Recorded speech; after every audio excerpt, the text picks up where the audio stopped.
जश्न आज़ादी का उत्सव मनाया जा रहा है। इस श्रृंखला में मैं अनीता चंद आपके साथ आपके समक्ष उपस्थित हूँ।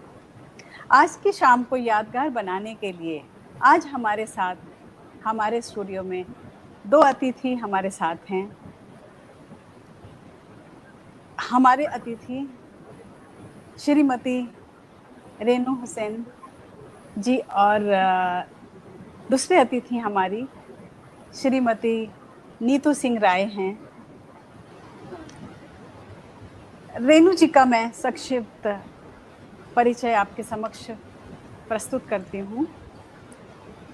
रेनू हुसैन जी प्रख्यात चर्चित कवयित्री हैं, अध्यापिका हैं, सर्वोदय स्कूल में कार्यरत हैं। आपने अपनी अंग्रेजी और हिंदी में ट्रिपल एमए किया है। ये एक अलग सी बात है कि हिंदी अंग्रेजी में 3 बार एमए, 3 डिग्रियां हैं आपके पास। आपने बीए, बीएड दिल्ली यूनिवर्सिटी से किया है। रेनू जी एक मजबूत राजनीतिक परिवेश से हैं। आपके पति माननीय श्री शाहनवाज हुसैन जी बीजेपी सरकार के पूर्व केंद्रीय मंत्री, वर्तमान बीजेपी के प्रवक्ता हैं। रेनू जी के 2 काव्य संग्रह प्रकाशित हो चुके हैं, पानी प्यार, दूसरा जैसे। तीसरा काव्य संकलन जल्दी ही अभी आने वाला है। तीसरे काव्य संकलन का नाम है घर की औरत और चांद। आपकी एक कहानी संग्रह भी प्रकाशित हो चुकी है, उसका नाम है गुंटी। आपकी कविताएं ऑल इंडिया रेडियो में भी प्रकाशित होती रही हैं। देश विदेश की पत्रिकाओं में आपकी कविताएं प्रकाशित होती रही हैं, ऑल इंडिया रेडियो में प्रसारित होती रही हैं और देश विदेश की पत्रिकाओं में आपकी कविताएं प्रकाशित होती रही हैं। रेनू जी एक समाज सेविका भी हैं। आपने अपने व्यस्त जीवन में कुछ समय निकालकर ज़रूरतमंद लोगों को उनके लिए काम करती हैं, एनजीओ से जुड़ी हैं। लोगों की मदद करना आपको बहुत पसंद है। आपको कई अवार्ड, कई सम्मान से सम्मानित किया गया है। आपकी कहानी दिल्ली सरकार द्वारा सम्मानित की गई है। साहित्यिक अकेडमी में आपका काव्य पानी प्यार प्रकाशित हुआ है। उत्तर प्रदेश सरकार ने जैसे आपके काव्य संग्रह को सम्मानित किया है। खजुराहो फिल्म फेस्टिवल में आपकी कविताओं को सम्मान प्राप्त हुआ है। रेनू जी, एएलएस मंच पर आपका हार्दिक अभिनंदन करती हूँ। नमस्कार रेनू जी।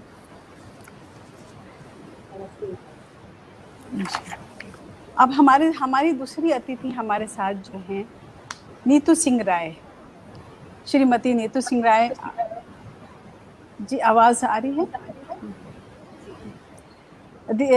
इग्नो दिल्ली सेंटर की कई वर्षों से एकेडमिक काउंसलर, असिस्टेंट प्रोफेसर के नाम के रूप में कार्यरत हैं। आपका 20 वर्षों का अनुभव जो 10 साल से आईटी क्षेत्र में और 10 साल से एकेडमिक क्षेत्र में है।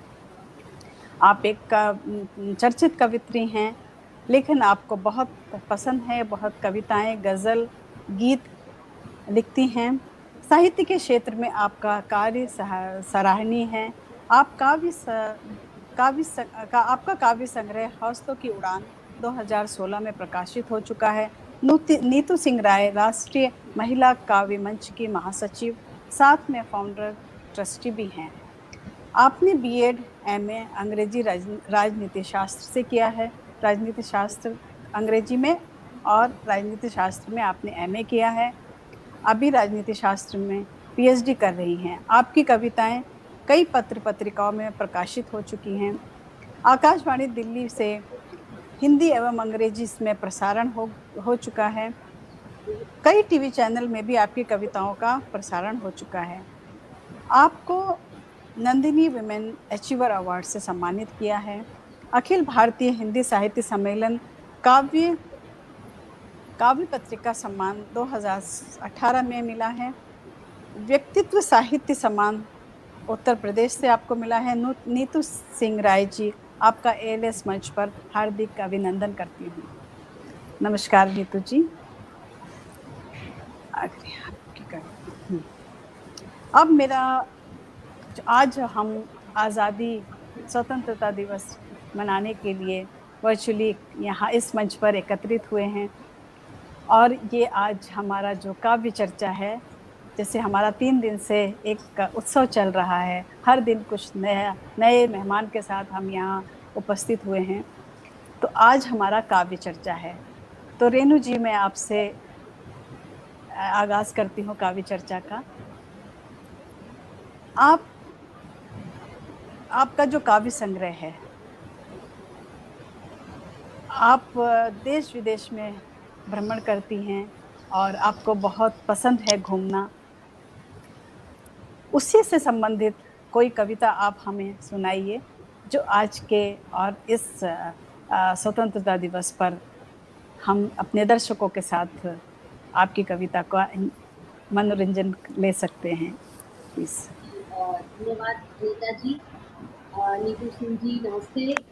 और जश्न आज़ादी मंच के माध्यम से मैं सभी अपने भारतवासियों को नमस्ते करती हूँ और आज़ादी की इस पूर्व संध्या पर आप सबको 73वें आज़ादी दिवस स्वाधीनता दिवस की मुबारकबाद देती हूँ।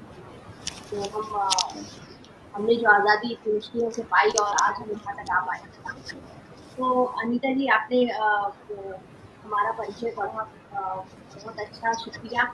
बस कोशिश करते रहते हैं और इतना जो है वो पैशन के रूप में होता है, इसलिए बस ये हो जाता है। बहुत अच्छे साहित्यकार, नामी ग्रामी लेखक और साहित्यकार मौजूद हैं। तो अनीता जी, मैं ये कहना चाह रही हूँ कि आपने मेरी यात्राओं की कविता की चर्चा की है। तो यूँ तो मेरे को बहुत सारी कविताएं हैं यात्राओं।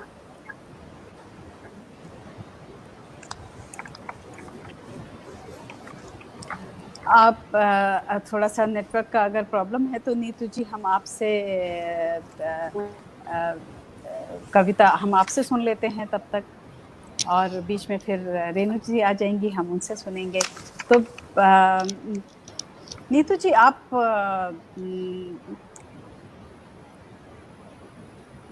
आपसे मैं जैसा कि आज हम जश्न आज़ादी का उत्सव मनाने के लिए एकत्रित हैं, नीतू जी आपसे आग्रह करती हूँ कि आप आज़ादी की यादों को, हम उन वीरों जवानों के नाम, उनका स्मरण करके इस विषय पर आप अपनी कोई कविता हमें सुनाइए, जिसका हमें हमारे दर्शकों को उत्सुकता से इंतज़ार है। और ज़रूर रेणु जी अभी थोड़ी देर में हमारे साथ उपस्थित होंगी, और तब तक आप हमें कोई वीरों से, जवानों से संबंधित उनके स्मरण में एक कविता हमारे साथ दर्शकों तक पहुंचाइए। धन्यवाद अनीता जी। स्वतंत्रता दिवस के पूर्व संध्या पर हम सभी लोग यहाँ एकत्रित हुए हैं।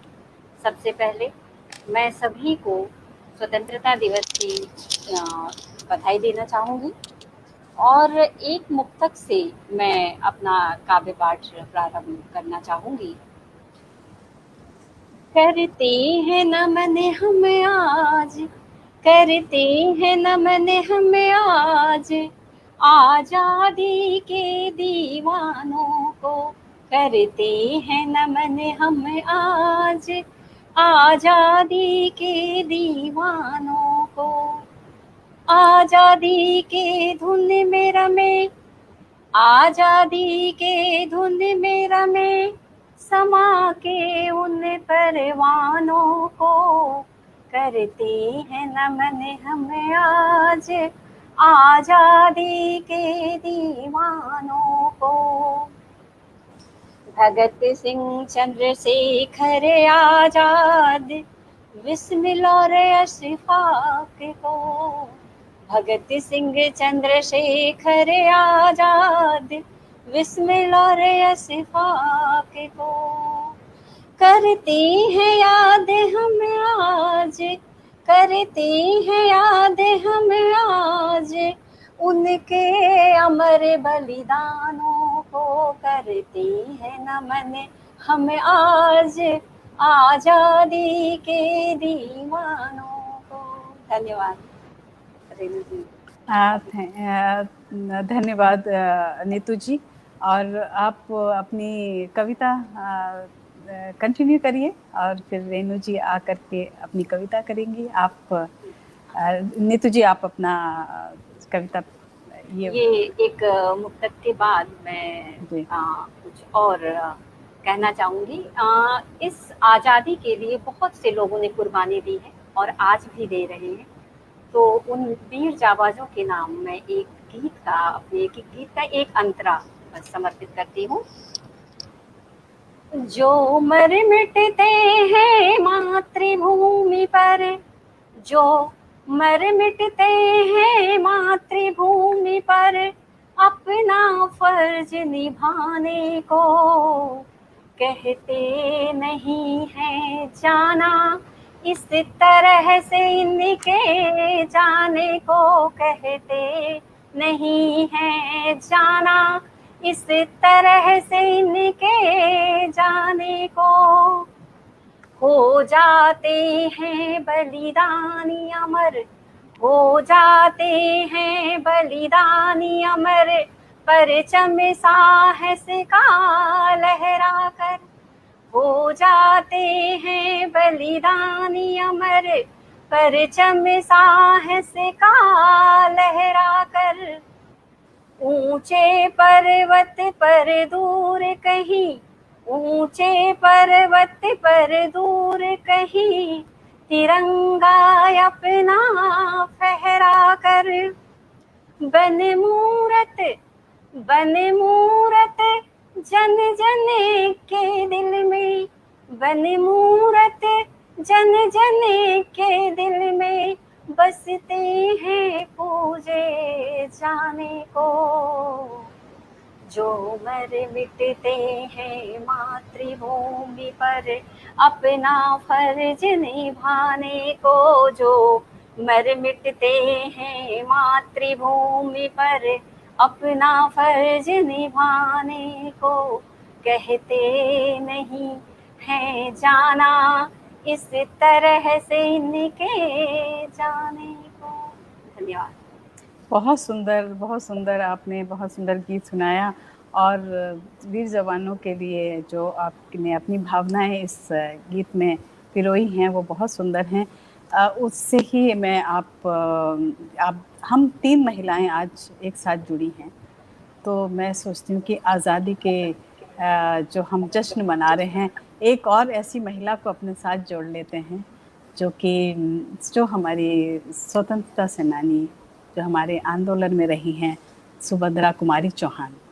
तो मैं उनके लिए इस समय उनको नमन करना चाहूँगी, याद करना चाहूँगी, क्योंकि उन्होंने भी अपना बहुत बड़ा बलिदान दिया है आज़ादी के लिए और वो एक कवयित्री रही हैं।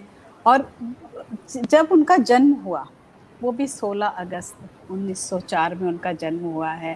15 अगस्त हम स्वतंत्रता दिवस मनाते हैं, तो उनको याद करना बहुत ज़रूरी है। तो मुझे लगा कि हम 3 महिलाएं तो हैं, एक महिला को और जोड़ लेते हैं। और उनकी जो वो है, उनकी एक कविता है जो कि हर घर में गुनगुनाई जाती है। वो है बुन तेले हर बोले के मुँह हमने सुनी कहानी थी। मेरे ख्याल से ये कोई ऐसा घर हमारे भारतवर्ष में नहीं होगा जहाँ पर ये लाइन नहीं गुनगुनाई जाती हो और जो कि झांसी की रानी पर बात नहीं होती है। और ख़ास तौर से अगर हमारे भारतवर्ष में लड़कियाँ थोड़ा सा भी तेज़ होती हैं या थोड़ा सा भी टॉकेटिव होती हैं तो उनको कहा जाता है कि ये झांसी की रानी की तरह एक्ट कर रही है। तो उन्होंने ये कविता लिखी है, बुन देले हर बोले के मुँह से हमने सुनी कहानी थी, खूब लड़ी मर्दानी वो तो झांसी वाली रानी थी। तो उनको हम बीच बीच में याद करते चलेंगे। अब मैं आपसे रेणु जी आपसे आग्रह करती हूँ कि आप अपनी यात्रा पर वापस आइए और हमें भी एक यात्रा किसी भी एक जगह का दर्शन कराइए, घुमाइए हमें अपनी कविता के साथ। जी, तो हम बात कर रहे थे तब थोड़ा सा कनेक्शन ये हो गया था कि मैंने कई जगह यात्राएं की हैं और हमारे पास इतने ऐतिहासिक स्थल हैं कि हर स्थल का एक पीछे का इतिहास है। तो वो कवि हृदय जब होता है वो उस स्थल को उस नज़रिए से देखता है और उसके इतिहास को भी उकेर देता है और लिख देता है अपनी पंक्तियों में। तो इसी तरह मैंने भी कोशिश की है, तो आज यहाँ इस मंच के माध्यम से मैं ताजमहल को प्रस्तुत करना चाहती हूँ। ताजमहल और आगरा में लाल किला भी है। तो लाल किले में एक झरोखा है, एक खिड़की है जहाँ से वो ताजमहल दिखता है, और इसी इसी उससे बनाया गया था वो कि वो दिख जाए। लाल किले के बनाने का जो वो वो आर्किटेक्ट ऐसे। शाहजहां ने सोच जी के बनवाया था कि लाश को वो दिखाई दिखाई देती है। तो उसी पे एक कविता हो गई ताजमहल। लाल किले का ये हमारा हम अभी नीतू जी आपसे ये मनमन आपकी का कविता एक और हम आपसे सुनना चाहेंगे अगर बीच में। अच्छा ठीक है, हाँ रीनू जी आप अपने ताजमहल हमें दिखाइए बिल्कुल। दिखाइएगा। तो ये लाल किले के उस झरोखे से मैं भी देख रही हूँ जहाँ से वो बादशाह देखते थे अपनी रानी का गुनहगार। लाल किले का ये झरोखा किसी तारीख का है कि कोई तारीख है इस झरोखे की। देखा जाता था संगमरमर का ताज जहाँ से, और दिखता था बहता हुआ एक दरिया। अब दिन ब दिन वो दरिया होता जा रहा है दूर ताज से, और ताज कुछ मैला।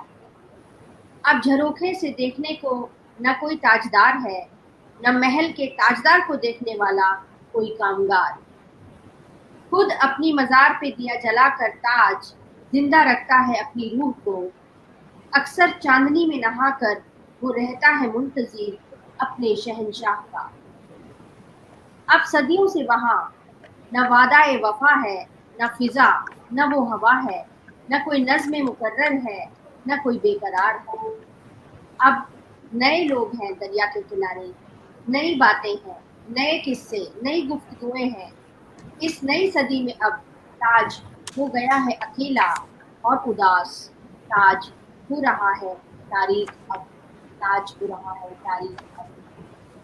बहुत एक सुंदर। यात्रा पे मैंने बहुत लिखा। बहुत बहुत सुंदर। और ताजमहल की तो जितनी भी तारीफ की जाए और उसको थोड़ा सा भी धुंधला होते देख करके दुख होता है। जी तो जी आपने बहुत सुंदर एक कविता लिखी है। मुझे मुझे तुम आप ही की लाइन में दोहराती हूँ रेनू जी। मुझे जी तुम खुशबू सा ना जिया करो, ये आपने लिखा है। एक इस्तिकारा जो आपकी कविता है उसमें आपने दिया है, मुझे तुम खुशबू सा ना जिया करो, मैं भी सांस लेना चाहती हूँ बस हवा में। तो आपकी आपकी ये कविता मैं पढ़ने के बाद मुझे लगा कि आप नारी और स्त्री पर काफ़ी आपके काव्य लिखती हैं। तो उससे संबंधित कोई एक कविता हम हमारे दर्शकों तक पहुंचाइए रेनू जी। जी धन्यवाद। आपने इस पे स्टडी भी की है, इसका मतलब कुछ कविताएं मेरी देखी हैं। जी जी चूंकि हम नारी हैं, मेरे ख्याल से नीतू जी भी सहमत हो जाएंगे इस बात से कि हमारी ज्यादातर जो कविताएं होती हैं या गजल या कहानी स्त्री परक होती हैं, क्योंकि हम नारी है तो नारीवाद की बात जरूर करेंगे। और जब एक नारी लिखेगी तो नारी मन की व्यथा भी लिखेगी, खुशी भी जी लिखेगी, जी उसकी सबलता भी लिखेगी, सक्षमता भी लिखेगी। तो वो उसी तरह से कविताएं होती हैं। नारी पर तो बेहद बहुत सारी कविताएं हैं। और जी मैंने इस तरह से लिखा है कि नारी कब अक्सर उसके जो मोड्स हैं, मूड हैं, मोड्स एंड मूड दोनों चेंज होते रहते हैं। कभी वो जी किसी मूड में होती है, कभी किसी मूड में होती है। तो एक बहुत पहले कि मेरे पहले काव्य संग्रह की एक कविता है वो मैं सुना देती हूँ। उसके बाद लेकिन मैं छोटे छोटे मुक्तक टाइप से कविताएं हैं वो मैं जी सुना जी जी दूंगी। जी जी तो औरत की जिंदगी। एक ही धरती पर, एक ही आसमान के नीचे, एक से दो घर।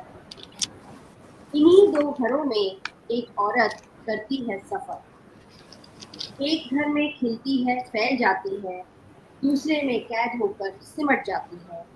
एक औरत की जिंदगी इन्हीं के दरमियान कट जाती है। जी तो ये काफी बहुत खूब। पहले लिखी गई थी, शुक्रिया। बहुत सुंदर। तो एक औरत पे, और औरत फिर उसका मूड कुछ और भी हो जाता है। तब वो क्या महसूस करती है, वो एक छोटा सा एक और मुक्तक मैं पेश कर देना चाहती हूँ कि ये जैसे काव्य संग्रह में से घर नाम के शीर्षक में तीसरी कविता है।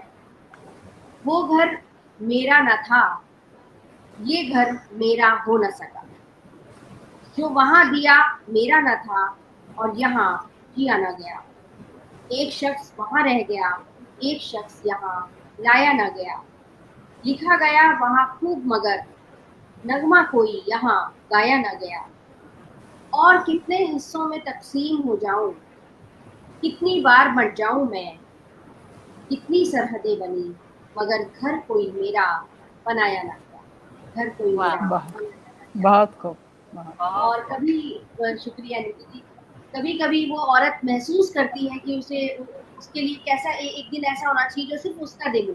तो ये एक चाहत कविता है उसके, वो मैं बताती हूँ। चाहत। चाहती हूँ एक दिन सिर्फ मेरा हो, चाहती हूँ जी एक दिन सिर्फ मेरा हो, मेरे लिए हो। खामोश पलों में मैं खुद को सुनूं, अपनी बात करूं, अपने से बात करूं, अपने लिए जीऊं। और जब जब ऐसा चाहा, उस दिन मालूम हुआ मेरा कुछ भी नहीं। जो बीत गई जिंदगी उनकी थी, जो बाकी है वक्त वो भी उनका है। तो ये भी एक औरत के अलग बहुत जोर खूब, को बहुत। जी दर्शाती जी हुई आपने, कविता। जी अ, मगर एक और आखिरी दो चार पंक्तियों की कविता है कि औरत अब क्या महसूस करती है, क्योंकि बहुत सारे बिल्कुल। मोड्स मैंने लिखे हैं। माँ जी के जी रूप भी दर्शाए हैं, बहन के भी दर्शाए हैं। तो इसमें एक ये है कि आजादी, एक औरत जो घर में रहती है वो आजादी को किस नजरिए से देखती है। आसमां खिड़की की मार्फत मेरे अंदर आता है, मैं फकत रूह या रूई हो जाती हूँ। मेरा कमरा कभी साफ नजर आता है, कभी धुएं से भरा और कभी बादलों सा नजर आता है। पंछी चमकते हैं रात को भी और सितारे मुझसे बात करते हैं। उसी खिड़की के मार्फत आसमां के अंदर जा रही हूँ मैं, हो रही हूँ आजाद। तो मैं बहुत खूब। आजादी के ये मायने समझती हूँ कि जब तक औरत अपने मन से आजाद नहीं होगी तब तक आजादी हमारे लिए कोई मायने नहीं, नहीं। बहुत खूब। ये आपके विचार और जो कविता के माध्यम से आते हैं, बहुत खूब।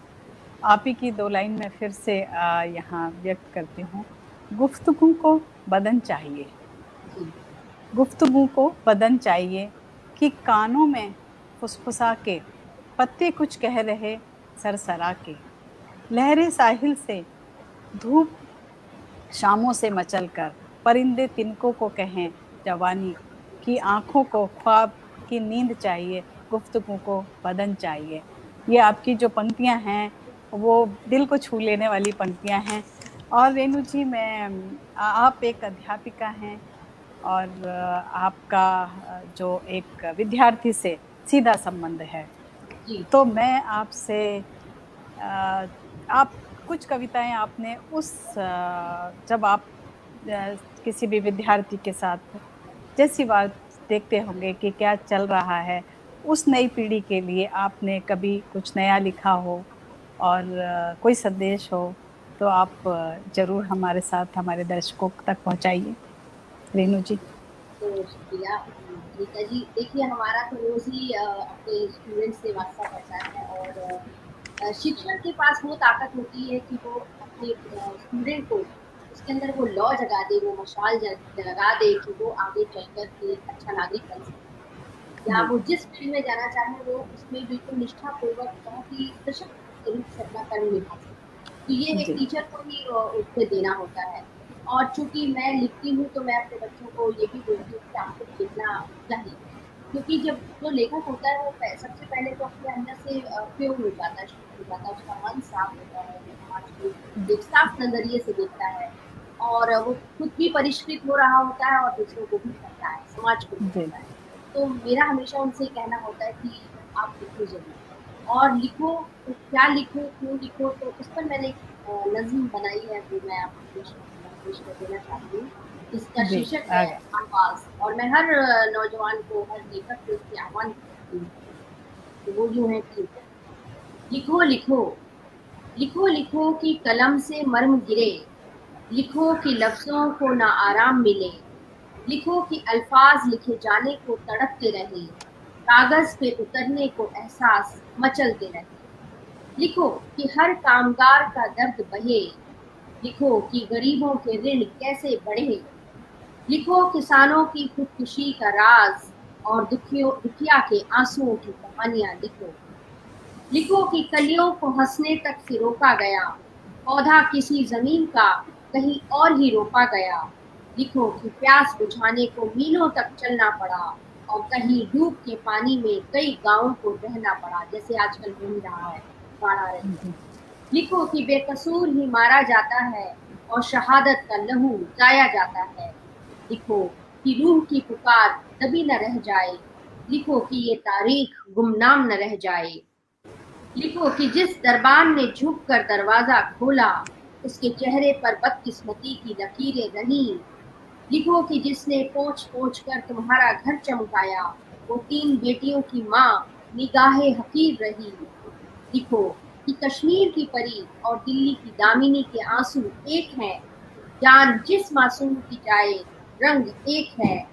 शबरीमाला में दाखिले जंग जारी है आज भी, लिखो कि कोख में मारा जा रहा लड़कियों को आज भी। लिखो कि चंद सियासतदानों ने देश को बेच खाया है और सिक्कों की खनक ने तन के व्यापार को भरमाया है। रोटी रोटी महंगी हुई इतनी कि सौदा खुद का किया है, जो इस तरह से आदमी रोज मर मर के जिया है। लिखो कि एहसासों से अब दिल खाली रहते हैं, बस पैसों के रिश्ते ही सब पर भारी रहते हैं। इज्जत एहतराम की बातें बेकार लगती हैं, ये राम राज की दुनिया अब बेजार लगती है। लिखो आदमी में आदमी की खुशबू नहीं है, इस धुएं में अब सांस लेना मुनासिब नहीं है। लिखो कि ये कौन से वक्त में हम रह रहे हैं, क्या कयामत कयामत को ही अपनी नजर से देख रहे हैं। लिखो कि लाजमी है अब नींद न आने पाए, जब आबरू के लिए कोई उम्र न देखी जाए। लिखो कि ईमान के नाम पर ईमान ही बेचा गया, नौजवानों को किसी और ही राह पर फेरा गया। लिखो कि यतीम खाने अब बाजार हो चले हैं, अजो खरीद फरोख्त का सामान हो चले हैं। कि सरहद पे मरने वाले अब पत्थर से मरते हैं। लिखो कि लिखते हुए भी अब हाथ रुकते हैं। क्या लिखूं कि लिखते हुए भी अब हाथ रुकते हैं। बहुत बहुत खूबसूरत, बहुत खूबसूरत और बहुत मार्मिक। आपने इसमें एक संदेश भी दिया और बहुत बड़ी सीख जो आप विद्यार्थी को के लिए आपने जो लिखा है, तो ये मेरे ख्याल से आपने तो पूरी दुनिया को एक विद्यार्थी बना दिया इस कविता के माध्यम से। बहुत खूबसूरत। तो नीतू जी, अब हम आपसे आपके पास आते हैं और जैसा कि नीतू जी का मैंने अभी एक गीत सुना और उनका जो प्रोफाइल मैंने पूरा देखा, तो मुझे लगता है कि नीतू जी आज से नहीं, कुछ ऐसा है कि ये बचपन से कुछ लिखती आई हैं और इनका जो कुछ कोई ऐसी कविता, अगर मैं सही हूँ तो आप बताइए कि कोई ऐसी कविता जो आपके अतीत से छूती है, आप हमें और हमारे दर्शकों को दीजिए नीतू जी। धन्यवाद अनीता जी। मेरी एक कविता है, मैं बनारस की रहने वाली हूँ। तो माँ गंगा, ये करीब 12-13 साल के उम्र में मैंने लिखी होगी।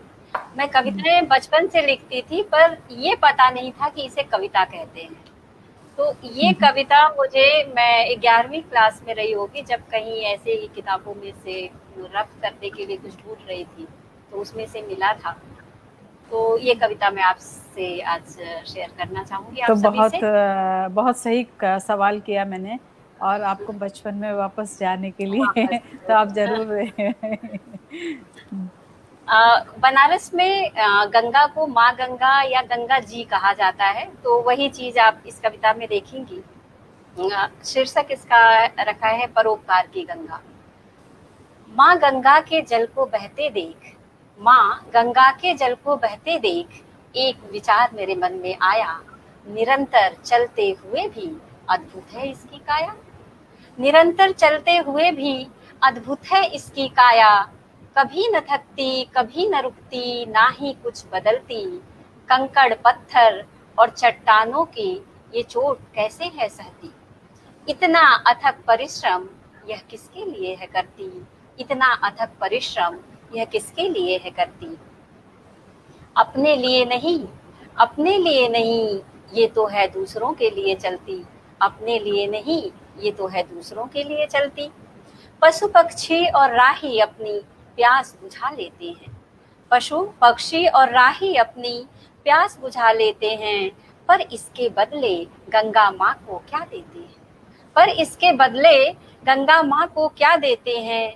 आदिकाल से आई है यह सबको सुख देती, पर इसके बदले कभी नहीं कुछ लेती। दूसरों की सेवा करना ही, दूसरों की सेवा करना ही इनके लिए पूजा है, इसके सिवा न कर्म इनका कोई दूजा है। माँ गंगा के जल को बहते देख एक विचार मेरे मन में आया, माँ गंगा के जल को बहते देख एक विचार मेरे मन में आया। कितना सुखमय यह संसार होता, कितना सुखमय यह संसार होता, काश हर इंसान अपने लिए नहीं दूसरों के लिए जीता। कितना सुखमय यह संसार होता, काश हर इंसान अपने लिए नहीं दूसरों के लिए जीता। दूसरों के काम आना ही सबका कर्म होता, इसके सिवा न दूजा कोई इंसान का धर्म होता, इसके सिवा न दूजा कोई इंसान का धर्म होता। तो आप मुझे मेरे बचपन में बहुत खूब, जीवित बहुत खूब। और आप बचपन में इतनी गंभीर थी, और मुझे ऐसा लग रहा है कि आपने तो ये बहुत मैच्योर कविता लिखी है, बचपन में इतना सोचती थी आप।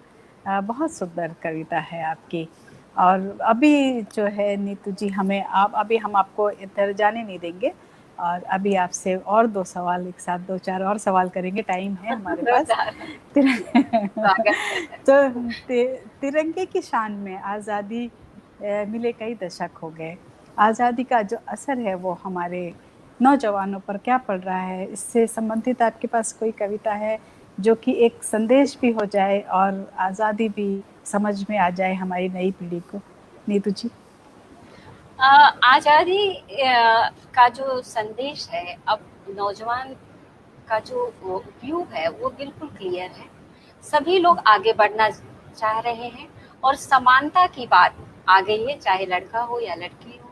लोग भी अपने बेटे और बेटियों को एक तरह से बड़ा कर रहे हैं, उनको एक जैसी शिक्षा दे रहे हैं, जिससे कि जो हम कल सोचते थे वो बात आज नहीं रह गई है। और अगर आज के परिप्रेक्ष्य से उसको जोड़ के देखें तो मैं एक कविता या कुछ उससे मिलता जुलता एक गीत है वो मैं बोलना चाहूँगी, जो कि आज की जनरेशन को दिखाता है और ख़ास तौर पे बेटियों को।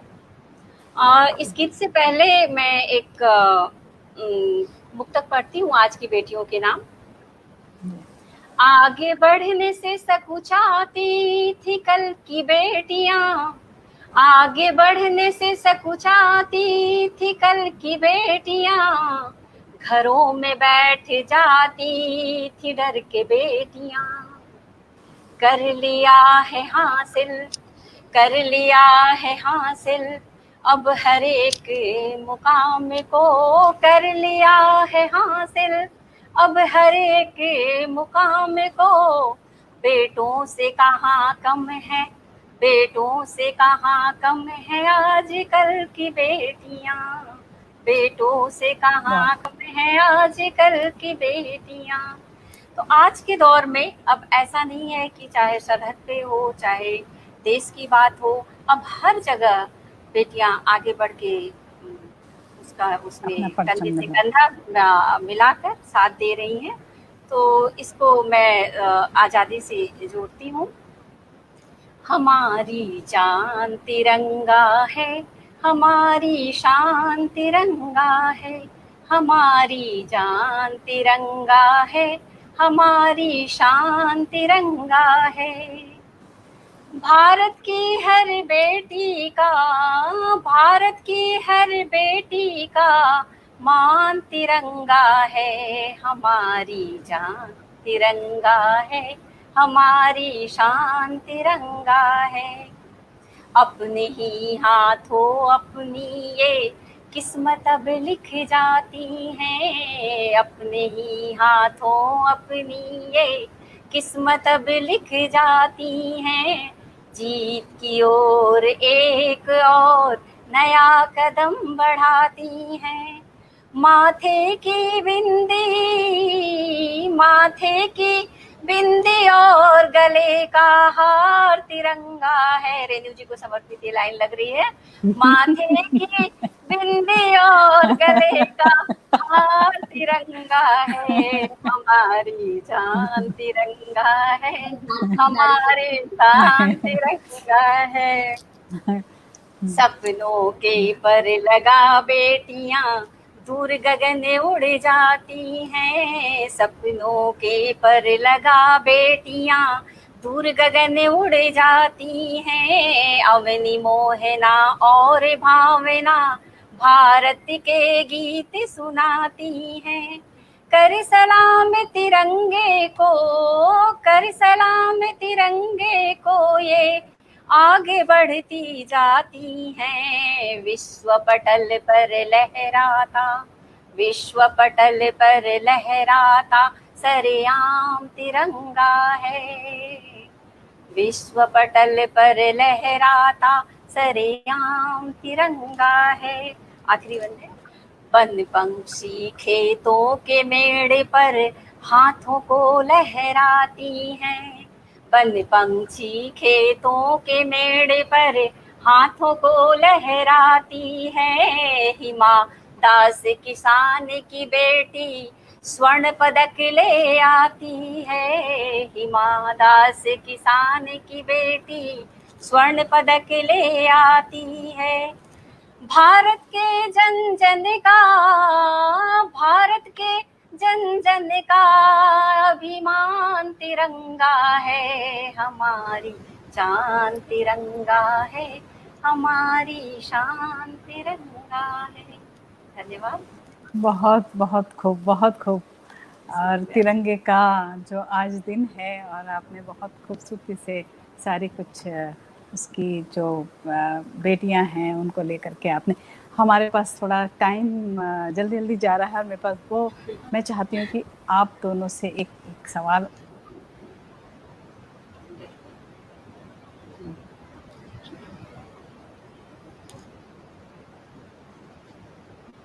जी अनिता जी।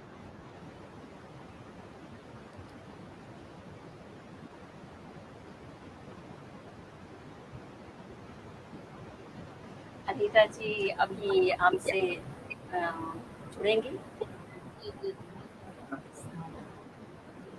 अनिता जी जुड़ रही हैं अभी। नीतू सिंह जी और रेणु जी, अगर आप लोगों के पास एशियन लिटरेचर सोसाइटी के लिए एक मैसेज है तो कृपया हमें दे दीजिए। जी एशियन मैं बोलूं, और मैं एशियन लिटरेरी सोसाइटी को बहुत बहुत बधाई, क्योंकि ये बहुत ज़रूरी है एक सोसाइटी के लिए पूरे लिटरेचर को और साहित्य को जोड़ के रखें। और जो भी नवोदित साहित्यकार आ रहे हैं, लेखक या कवि या गज़लकार आ रहे हैं, उनको अवसर मिलते रहते हैं। और इस मंच के माध्यम से अभी आजकल जो तकनीकी हमारा मंच हो गया है, उस माध्यम से भी हम बहुत नए लेखकों कवियों को सुनते रहेंगे, समझते रहेंगे। ये एक बहुत अच्छा मंच तो हम है। अब हम, हाँ बिल्कुल, अब हम कनेक्ट हो गए हैं। और रेणु जी ने अपना मैसेज दे दिया एशियन लिटरेचर सोसाइटी के लिए। नीतू सिंह जी, कृपया आप अपना मैसेज दे दिए एशियन लिटरेचर सोसाइटी के लिए। एशियन लिटरेचर सोसाइटी जैसा कि पूरा लिटरेचर के क्षेत्र में बहुत ही अच्छा काम कर रहे हैं, और इसी तरह से, और सबसे पहले मनोज कृष्णन जी फाउंडर और अनिता जी आपको जश्न आज़ादी के इस कार्यक्रम के लिए बहुत बहुत बधाई, शुभकामनाएं देती हूँ। और आप लोग ऐसे ही कुछ नया और हमेशा कुछ अच्छा करते रहें। मेरा अब सवाल बचा है, लेकिन मैं ज़्यादा टाइम नहीं लूँगी, लेकिन वो सवाल मैं ज़रूर आपसे कि नीतू जी, आप एक एयरफोर्स फैमिली बैकग्राउंड से हैं, और आप भी बहुत देश विदेश में घूमी हैं। आपकी ये कविता मुझे सुननी है, आप कभी और मौका लगा तो मैं ज़रूर सुनूंगी। आप एक लाइन में कुछ एक ज़रूर बताइए कि आपने भी बहुत भ्रमण किया है और देश में इधर उधर आपने ट्रांसफ़र लिए हैं, तो उसके विषय में आप एक लाइन बोल करके जरूर जाइए, और फिर कविता हम आपसे बाद में सुनेंगे।